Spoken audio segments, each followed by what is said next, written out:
திரு காலச்சக்கரம் நரசிம்மா அவர்களின் கர்ண பரம்பரை பாகம் 5. செந்தில் சொல்ல மினி அவன் தோளில் செல்லமாக தட்டினாள். உனக்கு என்னப்பா, நலபவன் ஹோட்டல் குடும்பத்தைச் சேர்ந்தவன் நீ, வேலைக்கே போக வேண்டாம். எங்களை மாதிரி மிடில் கிளாஸிலேயே. சுமனா அனைவரையும் ஆழ்ந்து நோக்கினாள். லுக் ஃப்ரெண்ட்ஸ், நிச்சயம் புதுசாக வர்ற எம்டி நம்மளோட எதிர்கால திட்டம் என்னன்னு கேட்பார். நீங்கள் அடித்து சொல்லுங்கள். நம்ம வீனஸ் டிவிக்கு யூத் வியூவர்ஷிப் அதிகரிச்சுக்கிட்டே வரதால் நம்ம டிவியோட எதிர்கால பயணம் இளைய தலைமுறை சார்ந்தே இருக்கணும்னு சொல்லுங்கள். சேர்மன் எத்தனையோ முறை நம்மளை டிவி சீரியல்களை ஆரம்பிக்க சொல்லி ப்ரெஷர் கொடுத்தும் நாம் மறுத்துட்டோம். நாம் யூத் ப்ரோக்ராம்களுக்கு தொடர்ந்து முக்கியத்துவம் கொடுப்போம். எம்டி கிட்டே இதையே சொல்லுங்கள். No serials, okay? சுமனா சொல்ல மற்றவர்கள் தலையசைத்தனர். சரியாக இன்டர்காம் ஒலிக்க கிரியேட்டிவ் ஹெட் சுமனா எடுத்து பேசினாள். Yes sir, we will be there என்றபடியே தன் அறையை விட்டு வெளியேற மற்றவர்கள் அவளை பின்தொடர்ந்தனர். கான்ஃபரன்ஸ் அறைக்கு கிரியேட்டிவ் டீம் நுழைந்தது. சேர்மன் கோபிநாத் குதூகலத்துடன் அவர்களை வரவேற்றார். இருக்காதே பின்ன, அவருடைய நீண்ட நாளைய கனவு ஒன்று நிறைவேறப் போகிறதல்லவா? மேற்படிப்புக்காக அமெரிக்கா சென்றிருந்த ஒரே மகன் படித்து பட்டம் பெற்று தன் வீனஸ்ரீவி சாம்ராஜ்யத்தின் பொறுப்புகளை இன்று ஏற்க இருக்கின்றான். Meet your new MD Sathvik. இனிமேல் இவன்தான் எல்லாம் என்று தன் மகனை நோக்கி கையை காட்ட சுமனா அவனை நோக்கி புன்னகித்தாள். இயந்திரகதியில் தன் வலக்கையை அவன் இவர்களை நோக்கி உயர்த்த சுமனா அருகே சென்று அவனது விரல்களை பற்றினாள். அவளது பிடியில் சிக்கியது அவனது ஆள்காட்டி விரல் மட்டுமே. இவள் அதை பற்றி கொலுக்க அவன் முகத்தில் சிநேகமான புன்சிரிப்பு எதுவும் இல்லை. செந்தில் அவன் கையை பற்றுவதற்குள் சாத்விக்கே அவனது கையை வலிய பற்றி சிநேகிதமாக கை குலுக்குவதை பார்த்தாள். மினி தாமஸும் அவன் இவ்வாறு செந்திலுடன் தோழமையாக கை குலுக்குவதை பார்த்தாள். அவள் கை குலுக்கிய போதும் இந்த மாதிரி நட்பின் வெளிப்பாடு காணப்படவில்லையே. Must be a MCP. Sumana மினியின் கதைகளில் பாடும்படியாக சொன்னாள். இல்லைன்னா செந்தில் நலபவன் ஃபேமிலியைச் சேர்ந்தவன்னு சேர்மன் கிழம் ஏற்கனவே சொல்லி இருப்பார். பணக்காரனாச்சேன்னு அவனை மட்டும் ஸ்பெஷலாக ட்ரீட் பண்ணுறானோ என்னமோ. மினி தாமஸ் கடுப்புடன் சொன்னாள். Be seated. சாத்விக் அனைவரையும் உட்காரச் சொல்ல சேர்மன் கோபிநாத் தன் வாட்சை பார்த்தார். நான் அர்ஜெண்டாக ஹைதராபாத் கிளம்புறேன். Now that my son all taken over Venus TV. புது வேகத்தோட புத்துணர்ச்சியோட செயல்படணும் நம்புகிறேன். ஆல் தி பெஸ்ட் என்றபடியே கோபிநாத் கிளம்பி சென்று விட்டார்.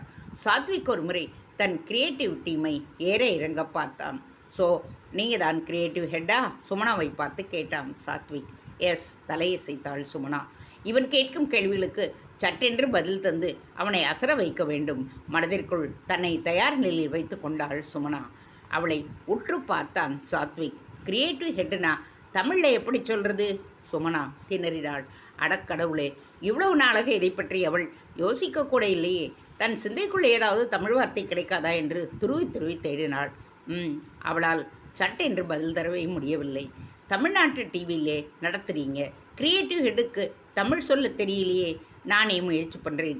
படைப்பு தலைவர்னு வச்சுக்கலாமா, இல்லைன்னா ஆக்கம் தலைன்னு சொல்லலாமா? சாத்விக் கேட்டான். உன் தலை மினி சுமனாவுக்கு மட்டும் கேட்கும்படியாக முணுமுணுத்தாலும் அவளது உதட்ட அசைவை வைத்தே அவள் கூறியதை ஊகித்துட்டான் சாத்விக். மிஸ், உங்கள் நேமை மறந்துவிட்டேன். Mini Thomas. எஸ் மினி, நான் உங்களை பாராட்டுறேன். உங்கள் கெஸ் ரைட். என் தலைன்னு நீங்கள் சொன்னது சரிதான். என் தலை உள்ளே நிறைய கிரியேட்டிவ் ஹெட் தாட்ஸோடு தான் நான் எம்டியாக பதவி ஏற்றுக்கிட்டு இருக்கேன். நாம் எல்லோரும் சேர்ந்து அதை செயல்படுத்துவோம். சாத்விக் விஷம புன்னகையுடன் கூற மினி தாமஸ் மட்டுமல்ல, சுமனாவும் அரண்டு போய்விட்டாள். ஆசாமி மிகவும் உஷார் பெயர் வழி. இவனை எச்சரிக்கையுடன் தான் கையாள வேண்டும். சுமனா மனதிற்குள் நினைத்தாள். நம்ம வீனஸ் டிவியோட முக்கியமான வியூவர்ஷிப் யார்? அடுத்ததாக சாத்விக் கேட்க நாக்கின் நுனியில் பதிலை தேக்கி வைத்திருந்த சுமனா பட்டென்று பதிலளித்தாள். யூத் சார், அதனால்தான் இளைய தலைமுறை சார்ந்த நிகழ்ச்சிகளை தர்றோம், சுமனா கூறினாள். I see. அவங்களுக்கு எந்த மாதிரி நிகழ்ச்சிகளை தர்றீங்க? Western orient programmes, talk shows, trekking, music, cinema, பப்ஸ்னு நிகழ்ச்சிகளை தயாரிக்கிறோம். குறிப்பாக இன்றைக்கு இளைய தலைமுறை சென்னையை தூக்கத்திலே இருந்து எழுப்புகிறாங்க. தமிழ்நாடு 9:30 மணிக்கெல்லாம் உறங்க போயிடும். ஆனால் இப்போ நைட் லைஃப் கான்செப்ட் வேகமாக பரவி வர்றது. அதுக்கு காரணமே நம்ம இந்த இளைய தலைமுறை தான், சுமனா விளக்கினாள். சாத்விக் மேஜை மேல் இருந்த நிகழ்ச்சிகள் பற்றிய விவரங்களை ஒரு முறை படித்தான். நீங்கள் சொல்கிறத பார்த்தா உங்கள் மெயின் வியூவர்ஸ் இளைய தலைமுறைன்னு தெரியுது. ஆனால் பெரும்பாலான உங்கள் நிகழ்ச்சிகளை ஞாயிற்றுக்கிழமை இரவு தரீங்க. எந்த யூத் ஞாயிற்றுக்கிழமை ஒரு வீட்டில் தங்கி டிவி பார்ப்பான்? வீக்கெண்டு இரவுகளுக்குள் யாருமே டிவி பார்க்க மாட்டாங்க. ஃப்ரெண்ட்ஸோட பார்ட்டிக்கு போவாங்க, டேட்டிங் போவாங்க. ஸோ நீங்கள் இவ்வளவு காலம் இந்த மாதிரி யூத் நிகழ்ச்சிகளை தயாரித்து நேரத்தை வீணாக்கி இருக்கிறீங்க. சாத்விக் சொல்ல சொல்ல சுமனாவுக்கு ரோஷம் பொத்து கொண்டு வந்தது. சார், எங்கள் நிகழ்ச்சிகளுக்கு நிறைய ரெஸ்பான்ஸ் வருது என்றவள் அவசரமாக தன் கையில் இருந்த ஃபோல்டரிலிருந்து ஒரு தாளை எடுத்து சாத்விக்கிடம் நீட்டினாள். ப்ளீஸ், இதை பாருங்கள். ஞாயிற்றுக்கிழமை ராத்திரி நாங்கள் டெலிகாஸ்ட் செய்கிற யூத் அவென்யூ ப்ரோக்ராமுக்கு கிடைச்ச ரெஸ்பான்ஸ் இது. சாத்விக் அதை வாங்கி ஒரு முறை தன் பார்வையை அதன் மீது ஓடவிட்டான்.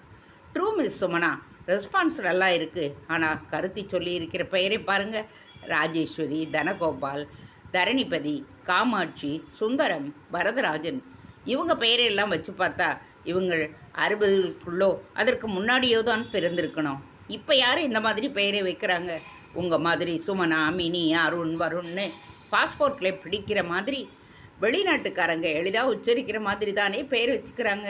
ஸோ உங்கள் நிகழ்ச்சிகளை டார்கெட் ஆடியன்ஸ்கிட்ட போய் சேராமல் வேற எங்கேயோ போகிறது. சாத்விக் அமைதியாக சொன்னான். சுமனா மனதிற்குள் அதிர்ந்து போனாள். தனது திறமையை பற்றி சற்று அதீதமாகவே அவள் நினைத்திருக்க, இவன் வந்து தன்னை நம்பிக்கையையும் தன்னம்பிக்கையையும் உடைத்து வருவதாக தோன்றியது அவளுக்கு. சார், ஐ ஆம் டூயிங் மை பெஸ்ட் என்றபடி இனி நீ என்ன வேணாலும் செய்து கொள் என்கின்ற பாவனையில் சாய்ந்து உட்கார்ந்து கொண்டாள்.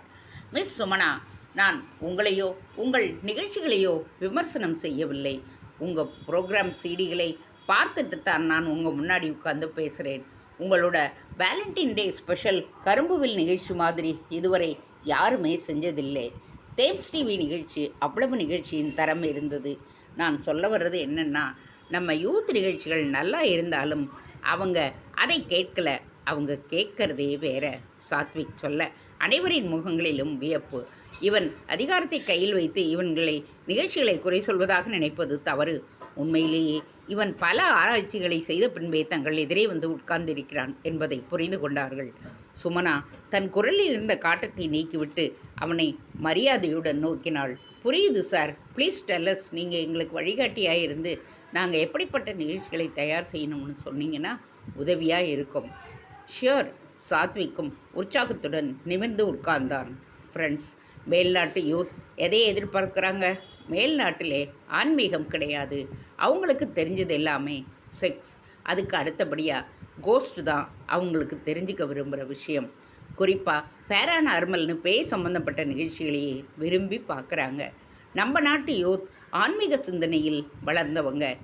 2 கடுக்கன் போட்டு குடுமி வச்சவங்களாலே வளர்க்கப்பட்டவங்க நாம். அவங்களை உதாசீனப்படுத்திட்டு மேலை நாட்டுக்காரங்க போல ஒத்தை காது கடுக்கனையும் ரப்பர் பேண்ட் போட்டு விடிச்சு குடுமையும் நாகரிகமாக சொல்லிட்டு தெரியுறாங்க. நம்ம தமிழ்நாட்டில் இருக்கிற நல்ல விஷயங்களை அவங்கக்கிட்ட சொன்னால் நிச்சயமாக அவங்க கேட்பாங்க. இன்றைய இளைய தலைமுறை காரணங்களை தெரிஞ்சுக்கிட்டு தான் எதையும் ஏற்றுப்பாங்க. ஆனால் நம்ம பெரியவங்க காரணங்களை சொல்லாமல் நம்ம கலாச்சாரத்தை மட்டும் அப்படியே திணிக்க பார்க்குறாங்க. அதனால தான் அதை அவங்க ஏற்றுக்க மறுக்கிறாங்க. நான் என்ன சொல்கிறேன்னா, நம்ம வீனஸ் டிவி தமிழ் கலாச்சாரத்தை நம்ம இளைய தலைமுறைக்கிட்டே எடுத்து சொல்லணும். ஒவ்வொரு விஷயத்தையும் எடுத்து அதற்கான காரண காரியங்களை விளக்கி அவங்களை ஏற்றுக்க வைக்கணும். வீட்டு வாசல்லே கோலம் போடுறது எதுக்கு?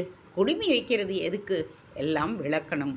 மனுஷனோட மண்டையோட பின்பகம் மிகவும் மென்மையானது. தவறி கீழே விழுந்தா மண்டை பிளந்து மூளை சேதமடையக்கூடாதுன்னு அந்த காலத்திலே குடுமி வச்சாங்க. குடுமி இஸ் அ நேச்சுரல் ஹெல்மெட். இந்த மாதிரி நம் முன்னோர்கள் சொன்னதுக்கும் செஞ்சதுக்கும் காரணங்களை விளக்கினா இளைய தலைமுறை நிச்சயமாக ஏற்றுக்கொள்ளும். நம்ம சுதேசி நிகழ்ச்சிகளை வச்சு இளைய தலைமுறை வசீகரம் செய்யணும். மேலை நாட்டு நிகழ்ச்சிகளை காப்பி அடிக்கிறதிலே எனக்கு உடன்பாடு கிடையாது. சுமனாவும் மற்றவர்களும் திகைத்து போய் உட்கார்ந்திருந்தனர். வெளிநாட்டில் படித்துவிட்டு ஒருவன் கதா காலட்சேபம் செய்வது போல பேசினால் திகைப்புதானே ஏற்படும். உங்களுக்கெல்லாம் ஒரு சுவாரஸ்யமான விஷயத்தை சொல்ல போகிறேன் என்றவன் தன் மொபைலில் எடுத்து யாருக்கோ ஃபோன் செய்தான். Tilak, where are you? கொஞ்சம் கான்ஃபரன்ஸ் ரூமுக்கு வர்றியா என்றபடியே மொபைலை கட் செய்தான். சில நிமிடங்களுக்கு பிறகு ஆஜானுபாகுவான தேகத்துடன் ஒருவன் உள்ளே நுழைந்தான். சாத்விக் எழுந்து நின்று அவன் தோளில் உரிமையோடு கை போட்டு வரவேற்றான். ஃப்ரெண்ட்ஸ், இவன்தான் திலக். சொந்த ஊர் தூத்துக்குடி. என்னோட யூஎஸ்லே படித்தவன். ஹாய். திலக் அவர்களை நோக்கி கையசைத்தான். சுமனாவும் மற்றவர்களும் அவனை நோக்கி தலையசைத்தனர். ஃப்ரெண்ட்ஸ், இவன் தமிழ்நாட்டைச் சேர்ந்தவன். ஒரு காலத்திலே தமிழையே மறந்து போயிட்டான். தன்னை யுஎஸ் குடிமகனாகவே நினச்சிக்கிட்டு இருந்தவன். அப்போ அவன் வாழ்க்கையிலே பெரிய திருப்பம் ஏற்பட்டது. சுவாரஸ்யமான அவன் கதையை அவன் வாயாலேயே கேளுங்க, சாத்விக் சொன்னான். சாத்விக்கின் அருகே அமர்ந்த திலக் அனைவரையும் ஒரு முறை சுற்றி பார்த்தான். உங்களை நான் முதலாக மீட் பண்ணுறேன். Nice to meet you. ஆனால் இந்த நேரம் நான் உங்களை எல்லாம் சந்திக்காமலேயே இறந்து போயிருக்கணும். திலக்னு ஒரு மனிதன் இந்த உலகத்தில் வாழ்ந்ததே உங்கள் எல்லாருக்கும் தெரியாமலேயே போயிருக்கும். திலக் கூற அனைவரும் திடுக்கிட்டு விட்டனர். எஸ், நானும் சாத்விக்கோட யூஎஸ்லே மீடியா ஸ்டடீஸ் தான் படிச்சுக்கிட்டு இருந்தேன். ஒரு செமினாரில் திடீர்னு நான் மயங்கி இந்த சாத்விக் மேலே தான் விழுந்து விட்டேன். அவன்தான் ஆம்புலன்ஸை வரவழைச்சு என்னை ஆஸ்பத்திரிக்கு எடுத்துகிட்டு போனான். நிறைய டெஸ்ட் செய்த பிறகு டாக்டர்கள் கையை விரிச்சிட்டாங்க. சாரி, பிரெயின் டியூமர், மூளையில் கட்டி, முத்தின நிலையில் அது இருக்குது. உங்கள் ஆயுளே இன்னும் 6 மாதம்தான்னு சொல்லிட்டாங்க. அதிர்ந்து போயிட்டேன். என்ன செய்யறதுன்னு தெரியல. சரி, எப்படியும் சாக போகிறோம். பெற்றவங்களை கடைசி 6 மாதத்தை அவர்களோடாவது கழிக்கலாமே என்று தூத்துக்குடிக்கு திரும்பி வந்து விட்டேன். முதல்ல விஷயத்தை பெற்றவங்கக்கிட்டே சொல்ல வேணான்னு தான் பார்த்தேன். அப்புறம் யோசித்தேன். திடீர்னு நான் இறந்து போனதை பார்த்தா அவங்க உடைஞ்சு போயிடுவாங்கன்னு கவலைப்பட்டுட்டு பக்குவமாக விஷயத்தை சொல்லி அவர்களை தயார் மனநிலையில் வைக்கணும்னு விஷயத்தை சொல்லிட்டேன். அப்பா அம்மாவை விட வீட்டிலேயே இருந்த என் அப்பாவின் அம்மா பாட்டி அம்சவல்லி தான் அழுது ஆர்ப்பாட்டம் பண்ணினாங்க. தான் செஞ்ச பாவம்தான் எனக்கு மரணத்தை தரப்போகிறதுன்னு புலம்பினாங்க. பிறகுதான் என் தாத்தா தங்கப்பனுக்கு துளசின்னு மூத்த தாரத்து மகன் ஒருத்தன் இருக்காருன்னு எனக்கு தெரிய வந்தது. அவரால் என்னை காப்பாற்ற முடியும்னு நம்பிய என் பாட்டி என்னை சப்தமாதா மலைங்கிற இடத்துக்கு அழைச்சிட்டு போனாங்க. நான் இன்னும் 6 மாதம்தான் வாழ்வேங்கிற உண்மையை சொல்லி அந்த துளசி ஐயா கிட்ட என் பேரனை காப்பாற்று துளசின்னு அழுதாங்க. அந்த துளசி ஐயா என் தந்தையோட ஆசிரமத்திலே தங்க வச்சு ஏதோ மூலிகை வைத்தியம் எல்லாம் செய்ய ஆரம்பித்தார். எனக்கு 15 நாள் அங்கேயே தான் இருக்க வேண்டும் என்று கூறியதால் அங்கேயே நான் இருந்தேன். வைத்தியம் முடிஞ்சு என்னை வீட்டுக்கு அனுப்பிட்டார். Friends, you won't believe, scan செய்து பார்த்தா என் பிரெயின் டியூமர் போன இடம் தெரியல. என் வாழ்க்கையில் சடன் ட்விஸ்ட், திடீர் திருப்பம். அமெரிக்க டாக்டர்களுக்கே ஆச்சரியம். என்ன ட்ரீட்மெண்ட் எடுத்துக்கிட்டேன்னு என்னிடம் கேட்டாங்க. என்னால் சொல்ல முடியலை. அப்புறம் விட்ட இடத்திலிருந்து படிப்பை தொடர்ந்து நல்லபடியாக முடிச்சுட்டு இதோ உங்கள் முன்னாடி இருக்கேன். திலக் தன் கதையை கூறி முடித்தான். அவன் வாழ்க்கையில் ஒரு திடீர் திருப்பம். சாத்விக் சுமனாவை திரும்பி பார்த்தான். மிஸ் சுமனா, அந்த 15 நாள் சப்த மாதா மலையில் திலக்குக்கு என்ன மாதிரி வைத்தியம் செய்யப்பட்டது? மரணத்தோட பிடியிலிருந்து அவனை இந்த துளசி ஐயா எப்படி மீட்டார்? அவனுக்கு ஒன்றும் தெரியல. இதை நாம் கண்டுபிடிச்சு மக்களுக்கு சொல்லணும். பிரெயின் டியூமரை அடியோடு குணப்படுத்துகிற மூலிகை இருக்குது. ஆனால் அதை ஒருத்தர் ரகசியமாக வச்சுருக்கார். இந்த மாதிரி விஷயங்களை ஃபோக்கஸ் பண்ணி நம்ம தமிழ்நாட்டு பெருமைகளை உலகத்துக்கு எடுத்து சொல்லணும். திடீர் திருப்பம்னு அந்த நிகழ்ச்சிக்கு பெயர் வைக்கலாம். இந்த மாதிரி நிகழ்ச்சிகளைத்தான் இளைய தலைமுறை ரசிப்பாங்க. இளைய தலைமுறையை நம்ம மாநிலத்துக்கு உள்ளேயே பார்க்க வைக்கணும். அப்பத்தான் அவங்க மேல்நாட்டை பார்க்க மாட்டாங்க, சாத்விக் கூறினான். சுமனா பிரமித்து போய் உட்கார்ந்திருந்தாள். இப்படியெல்லாம் கூட இந்த காலத்தில் நடக்கிறதா என்ன? என்ன யோசிக்கிறீங்க மிஸ் சுமனா? சப்தமாதா மலையை பற்றி கேள்வி கட்டியிருக்கீங்களா நீங்கள்? சாத்விக் கேட்டான். நோ சார், உதட்டி பேக்கினாள் சுமனா. பார்த்தீர்களா, கிரியேட்டிவ் ஹெட்டுக்கே சப்தமாதா மலையை பற்றி தெரியல. We will form a crew to explore the place, Sathvik சொன்னான். சாத்விக் பேச பேச கேமரா செந்திலுக்கு சப்தமாதா மலை என்கின்ற பெயரை எங்கேயோ கேள்விப்பட்டதைப் போல் எண்ணம் தோன்றியது. பிறகுதான் நம்பிராஜனின் பெற்றோர் அங்கு வசிப்பது நினைவுக்கு வந்தது. உடனே சாத்விக்கை பார்த்து சொன்னான். சப்தமாதா மலையில் வசிக்கிற வயதான ஒரு தம்பதியை எனக்கு தெரியும் என்றார். சாத்விக் சுமனாவை சிரிப்புடன் பார்த்தான். நாம் சப்தமாதா மலையை நோக்கி முதலடியை வச்சுட்டோம். எனக்கு சுக்கிரதசை ஆரம்பம்னு நேற்று தான் ஜோசியர்கள் சொன்னாங்க. சுக்கிரன்னா வீனஸ் தானே. ஸோ நம்ம வீனஸ் டிவிக்கு நல்ல காலம் ஆரம்பமாயிடுச்சு, சாத்விக் சொல்ல அவளையும் அறியாமல் சுவனா ஒருவித ஆர்வமும் எதிர்பார்ப்பும் பற்றி கொள்ள வியந்து நின்றாள். சித்தரின் சாபம். நல்லம்மா செட்டியார் அருவிக்கு குளிக்கச் சென்றதும் துளசி ஐயா திருப்தியுடன் தனது வைத்தியசாலையை விட்டு வெளியே வந்தார். தன் குடிலை நோக்கி அவர் மெதுவாக நடந்தபோதுதான் கர்ஜிக்கும் குரல் ஒன்று அவரை திடுக்கிட வைத்தது. முட்டாள் துளசி, என்ன காரியம் செஞ்சிருக்கே? துளசி ஐயா கலவரத்துடன் திரும்பி பார்க்க தாமரை குளத்தின் கரையில் இருந்த ஒரு பாறையின் மீது உட்கார்ந்திருந்தார் தொன்னைக்காது சித்தர். சாமி, நீங்களா? என்னை அழிச்சிட்டு போக வந்திருக்கீங்களா? பக்தி பரவசத்துடன் துளசி ஐயா சித்தரை நோக்கி ஓட அவரது கோபக்குரல் துளசி ஐயாவை தடுத்து நிறுத்தியது. உன்னை அழிச்சிட்டு போனா நானும் பாவி ஆகிடுவேன். உனக்கு எத்தனை தடவை படித்து சொன்னேன், கருணை ரகசியத்தை பத்திரமா வச்சுக்கொன்னு. நல்ல மனுஷனுக்கு உபதேசம் செய்யன்னு சொன்னேனா இல்லையா? சப்தமாதா கோவிலில் பிரதிஜை வேற செஞ்சியே, கடைசியிலே ஒரு கெட்டெண்ணக்கார பாவிக்கிட்டே ரகசியத்தை தந்திருக்கியே. சித்தர் ஆவேசத்துடன் கூற துளசியன் சப்த நாடியும் ஒடுங்கிவிட்டது. சாமி, நல்லம்மா செட்டியார் நல்ல மனுஷன். அவரை பற்றி தெரிஞ்சுக்கிட்டு தான் அவருக்கு கரணி ரகசியத்தை உபதேசம் பண்ணினேன். அவரும் ரகசியத்தை பத்திரமா பாதுகாப்பார் சாமி. அவரும் பிரதிஜை செஞ்சிருக்கார். சித்தருக்கு நம்பிக்கை ஏற்படும் வகையில் துளசி ஐயா பேச பேச அவரோ விசித்திரமாக துளசியை பார்த்தார். அந்த செட்டி நல்லவன் தான், ஆனால் அவன் கழுத்தில் ஒரு மாலையை தொங்க விட்டுருக்கானே, அதை கவனிச்சியா? சித்தர் கேட்டார். கவனிச்சேன் சாமி, கேதாரத்திலேருந்து தெரிவித்த ருத்ராட்சம்னு சொன்னார். துளசி ஐயா சொல்ல சித்தரின் கோபம் சிரிப்பாக மாறியது. ருத்ர கொட்டையலையடா மடையா, தந்திர சேட்டையடா. அது என்ன தெரியுமா? கலிகால கம்நாட்டிங்க ஒலி அலைகளை பதிவு செய்கிற கருவி, ரெக்கார்டர். எவனோ படுபாவி செட்டியார் கழுத்தில் கொட்டையை மாற்றேன்னு கருவியை மாட்டி அனுப்பியிருக்கான். நீ சொன்ன உபதேசம் முழுவதுமாக அதிலே பதிவே ஆகியிருக்கு, சித்தர் சொன்னார். துளசி ஐயாவின் ரத்தம் உறைந்து போனது. ஐயையோ, மோசம் போயிட்டேனே சாமி. கும்பமுனி சொன்ன உபதேசத்தை பாவிங்க கையிலே கிடைக்கிற மாதிரி செஞ்சிட்டேனே. தீராத சாபத்துக்கு ஆளாயிட்டேன் சாமி. நீங்கள் தான் எனக்கு விமோசத்தை தேடித்தரணும். வேறற்ற மடமாக தடால் என்று தொன்னைக்காது சித்தரின் காலில் விழுந்தார் துளசி ஐயா. என்னை காப்பாற்றுங்க சாமி. 99 குடம் உடைச்சிட்டேன். கடைசி குடத்தையும் நல்லபடியாக உடைச்சிட்டு சித்தியடையலாம்னு இருக்கச்சே இப்படி விபரீதம் நடந்து போச்சே. நான் உடனே கிளம்பி போய் அந்த செட்டியார் கழுத்தில் இருக்கிற ரெக்கார்டரை உடைச்சிட்டு வந்துடுறேன். ஆக்ரோஷத்துடன் துளசி ஐயா மீண்டும் எழ அவரை சித்தர் பரிதாபத்துடன் பார்த்தார். எங்கே போகிற துளசி? அருவிக்கு போய் நல்லம்மா செட்டியாரை எச்சரிக்க போகிறேன். துளசி ஐயா பரபரப்புடன் நின்றார். சித்தர் ஒருமுறை திரும்பி சப்தமாதா மலை உச்சியை பார்த்தார். பிறகு முகத்தை துளசியின் பக்கமாக திருப்பி அவரை வெறுமையுடன் பார்த்தார். காலம் கடந்து போச்சு துளசி. நல்லம்மர் கதை முடிஞ்சு போச்சு. மரணம் அவரை நெருங்கியாச்சு. அவர் கழுத்திலே அந்த கருவியை மாட்டியவன் அவர் கதையை முடிக்க போய்கிட்டு இருக்கான். இனி நம்மால் ஒன்றுமே பண்ண முடியாது. இப்படித்தான் நடக்கணும்னு விதி சொல்லுதே, சித்தர் சொல்ல துளசி ஐயா குற்ற உணவினால் துடிதுடித்தபடியே தலை குனிந்து நின்றார். சாமி, இனிமேலே ஒன்றுமே செய்ய முடியாதா? துளசி ஐயா கண்களில் நீர் வழியே கெஞ்சியது. சித்தரை உருக்கி விட்டிருக்க வேண்டும். என்ன செய்யலாம்? தன்னை தானே கேட்டபடியே கண்மூடி உட்கார்ந்திருந்தார் சித்தர். பேடை சக்தி பீடையை முறிக்கும். தாயின் ரகசியம் பிள்ளான் காப்பான். சித்தரின் மனதில் குரல் ஒன்று ஒலிக்க சிலிர்ப்புடன் கண்களை திறந்து தன்னை சுற்றி பார்த்தார்.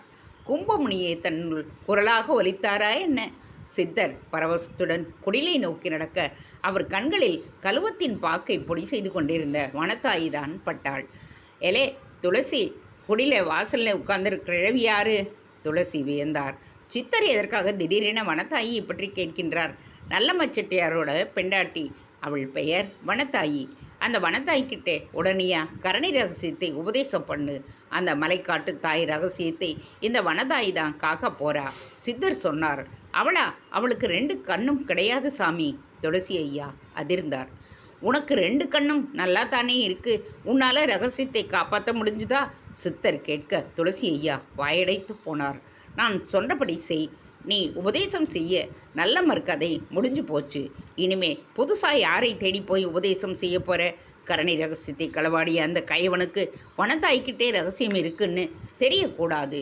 நான் சொல்கிறபடி உடனடியாக அவளுக்கு உபதேசம் பண்ணு. அப்புறம் கும்பமுனியின் சித்தம் என்ற சித்தர் துளசி ஐயாவின் காதருகே தன் வாயை கொண்டு சென்று எதையோ முணுமுணுத்தார். நான் சொன்னபடி அந்த கிழவியை செய்ய சொல்லு. அவள் புருஷனுக்கு ஏற்பட்டிருக்கின்ற சாபம் விலகணுன்னா அவள்தான் இதை செய்தாகணும். வேற வழி இல்லைன்னு சொல்லு. அப்பத்தான் அவ நாம் சொல்கிறதை கேட்பா. உபதேசம் பண்ணிட்டு என்கிட்டே வா, நான் உன்னை அழைச்சிட்டு போகிறேன். சித்தர் சொல்ல கண்ணீருடன் குடில் வாசலில் உட்கார்ந்திருந்த வனத்தாயியை நோக்கி நடந்தார் துளசி.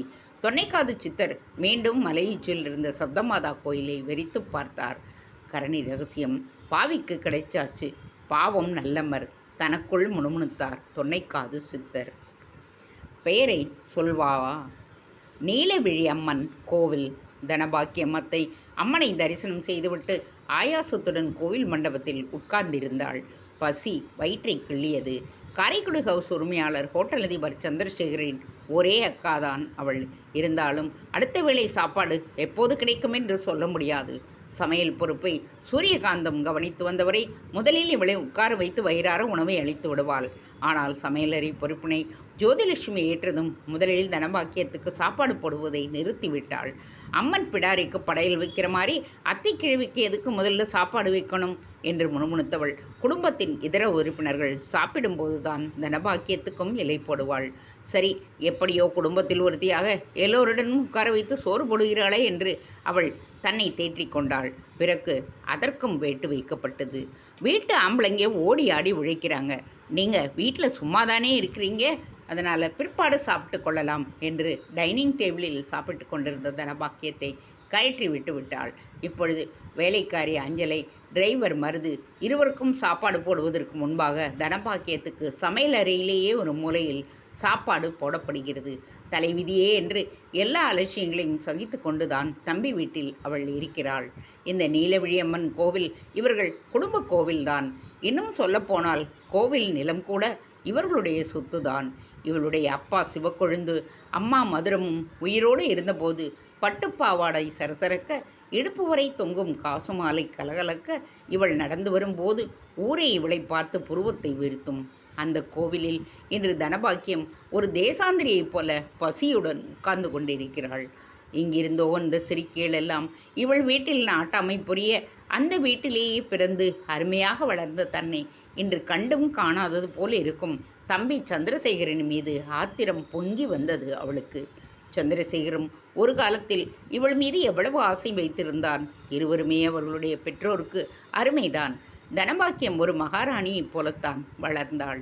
கல்யாணம் முடிந்து புருஷன் வீட்டிற்கு போனது வரை அவளுக்கு எல்லா சிறப்புகளும் உரிமைகளும் இருந்தன. கணவன் இழந்து போக்கிடம் இல்லாமல் மீண்டும் காரைக்குடி ஹவுஸிற்கு வந்தவுடன் நிலைமை தலைகீழாக மாறிவிட்டது. சந்திரசேகர் முதல் கட்டு மாடியில் ஏசி ரூமில் ராஜபோகத்தை அனுபவிக்க, அவனுடைய இரத்தமான இவள் மூன்றாவது கட்டில் சமையலறைக்கும் டைனிங் அறைக்கும் இடையே உள்ள சிறு அறையில் ஒண்டிக்கொண்டு காலத்தை கழித்து கொண்டிருக்கிறாள். எல்லாம் தலைவிதி. தனபாக்கியம் வீட்டிற்கு கிளம்பி செல்ல மனமில்லாமல் கோயிலுக்கு வந்தவர்களை வேடிக்கை பார்த்தபடியே உட்கார்ந்திருந்தாள். மணி 11 நெருங்கி உச்சிக்கால பூஜை தொடங்கிவிட்டதற்கு அடையாளமாக மணி அடிக்கத் தொடங்கியது. இனியும் பசியை பொறுக்க முடியாது என்கின்ற நிலை வந்துவிட வீட்டிற்கு கிளம்ப வேண்டியதான் என்ற நினைப்போடு கையை ஊன்றிக்கொண்டு எழ முற்பட்டாள். அப்போதுதான் மாம்பழ நிறத்தில் சிவப்பு ஜரிகையுடன் கூடிய பட்டுப்பாவாடை சட்டை அணிந்திருந்த அந்த சிறுமி பிரகாரத்தின் வழியாக தனபாக்கியம் உட்கார்ந்திருந்த மண்டபத்தை நோக்கி நடந்து வந்தாள். இடுப்பில் ஒட்டியானம், தங்க காசுமாலை என்று தன்னை விசேஷமாக அவள் அலங்கரித்து கொண்டிருந்தாள். தனபாக்கியத்தின் அருகில் வந்தவள் தன் அர்ச்சனை கூடையிலிருந்து 2 வாழைப்பழங்களை எடுத்து அவளிடம் நீட்டினாள். சாப்பிடுங்க பாட்டி, ரொம்ப பசியாக இருக்கீங்க போல. தனபாக்கியம் உண்மையிலேயே நெகிழ்ந்துதான் போனாள். ஊர் பேர் தெரியாத இந்த பெண் எவ்வளவு கரிசத்துடன் இவள் பசியாறுவதற்காக பழங்களை தருகின்றாள். அவளை பார்த்து புன்னகைத்தபடியே வாழைப்பழங்களை பெற்றுக்கொண்டாள் தனபாக்கியம். நீ யார் வீட்டு பொண்ணுமா? கேள்வி கேட்டபடியே பழங்களை உரித்து சாப்பிட ஆரம்பித்தாள். என்ன தெரியல? அந்த சிறுமி தனபாக்கியத்தை கிண்டலாக பார்த்தாள். தெரியலையே, நான் இப்போத்தானே உன்னை முதல் தடவையாக பார்க்குறேன். இதுக்கு முன்னாடி நான் உன்னை பார்த்ததே இல்லையே, தனபாக்கியம் வியப்புடன் சொன்னாள். என் பேரை சொன்னால் உங்களுக்கு தெரியும்னு நினைக்கிறேன். அந்த சிறுமி கலகலன்னு சிரித்தாள். தனபாக்கியத்திற்கு ஆச்சரியமாக இருந்தாள். பார்த்தால் பணக்கார வீட்டு பெண் போல் இருக்கிறாள். ஆனால் முன்பின் அறிமுகமில்லாத இவளிடம் மிகவும் நெருங்கியவளைப் போல பேசுகிறாளே, ஒருவேளை மனநிலை பாதிக்கப்பட்டவளாக இருக்குமோ? உன் பேர் என்னம்மா? தனபாக்கியம் குழைவுடன் கேட்டாள். சொன்னா அதிர்ச்சியடைய மாட்டீங்களே? அந்த சிறுமி எதிர்கேள்வி கேட்டாள். இந்த பெண் பைத்தியமாகத்தானே இருக்க வேண்டும். பெயரை கேட்டால் எதையோ உளறுகிறதே. அவள் பெயரை கேட்டு இவள் ஏன் அதிர்ச்சியடைய வேண்டும்? தனபாக்கியம் மெதுவாக எழுந்து நின்றாள். கிளம்புவதற்கு எத்தனித்த பொழுது அந்த சிறுமி அவளது கையை பற்றி தடுத்து நிறுத்தினாள். பாட்டி, பேரை கேட்டுட்டு பேசாமல் கிளம்பி போனா எப்படி? என் பேர் என்னன்னு தெரிஞ்சுக்கிட்டு போங்க. மீண்டும் கலகலவன சிரித்தாள் அந்த சிறுமி. தனபாக்கியத்துக்கு எரிச்சல் உண்டானது. ஏதோ பசியாறுவதற்கு வாழைப்பழம் கொடுத்தாளே என்று பரிவுடன் பேசினால் லூசுத்தனமாக நடந்து கொள்ளுகிறாளே. என்ன பெயர் சொல்லி தொலை, நான் வீட்டுக்கு போகணும். தனபாக்கியம் சொன்னாள். உங்களுக்கு தெரிஞ்ச பெயர்தான். மீண்டும் அந்த சிறுமி கலகலவென்று சிரிக்க இந்த முறை தனபாக்கியத்துக்கு கோபம் அதிகமாகிவிட்டது. வயிற்றில் பசி வேறு சித்திரவதை செய்ய தன்னை பற்றியிருந்த அந்த சிறுமியின் கையை தட்டிவிட்டு நடக்கத் தொடங்கினாள். பைத்தியம் என்றபடி 2 அடிதான் எடுத்து வைத்திருப்பாள் தனபாக்கியம். ருஷ்யேந்திரி, அதுதான் என்னுடைய பெயர். இந்த முறை சிரிக்காமல் சற்று விரைப்புடன் சொன்னாள் அந்த சிறுமி. தனபாக்கியத்தின் ரத்தம் உறைந்து போனது. திடுக்கிட்டு அந்த சிறுமியை திரும்பி பார்த்தாள். ருஷ்யேந்திரி மீண்டும் தனது பெயரை அழுத்தம் கொடுத்து உச்சரித்த அந்த சிறுமி கையில் அர்ச்சனை கூடையை எடுத்துக்கொண்டு சிரித்தபடியே பிரகாரத்தில் ஓடி மறைந்தாள். அவளது கொலுசு சத்தம் இன்னும் தனபாக்கியத்தின் காதுகளில் ஒலித்து கொண்டுதான் இருந்தது. தனபாக்கியத்தின் கண்கள் இருட்டி கொண்டு வந்தன. கால்கள் வழுவிளக்க தட்டு தடுமாறியபடியே மீண்டும் தான் அதுவரை உட்கார்ந்திருந்த மண்டபத்திற்கே வந்தவள் அதிர்ச்சியுடன் அந்த சிறுமி சென்ற திசையே வெறித்து பார்த்தபடியே உட்கார்ந்து விட்டாள். ருஷ்யேந்திரி, இதுவா அந்த சிறுமியின் பெயர்? திடீரென்று தனபாக்கியத்தின் இதயத்தை ஒருவித பயம் கவ்விக்கொண்டது. கோவிலை விட்டு தன்னால் வீட்டிற்கு நடந்து போக முடியாது என்பது போல் உணர்ந்தாள். கொஞ்சம் கொஞ்சமாக உணர்வை இழந்து கோவில் மண்டபத்திலேயே சரிந்தாள் Dhanabakkiyam. Thanks for watching. Please subscribe.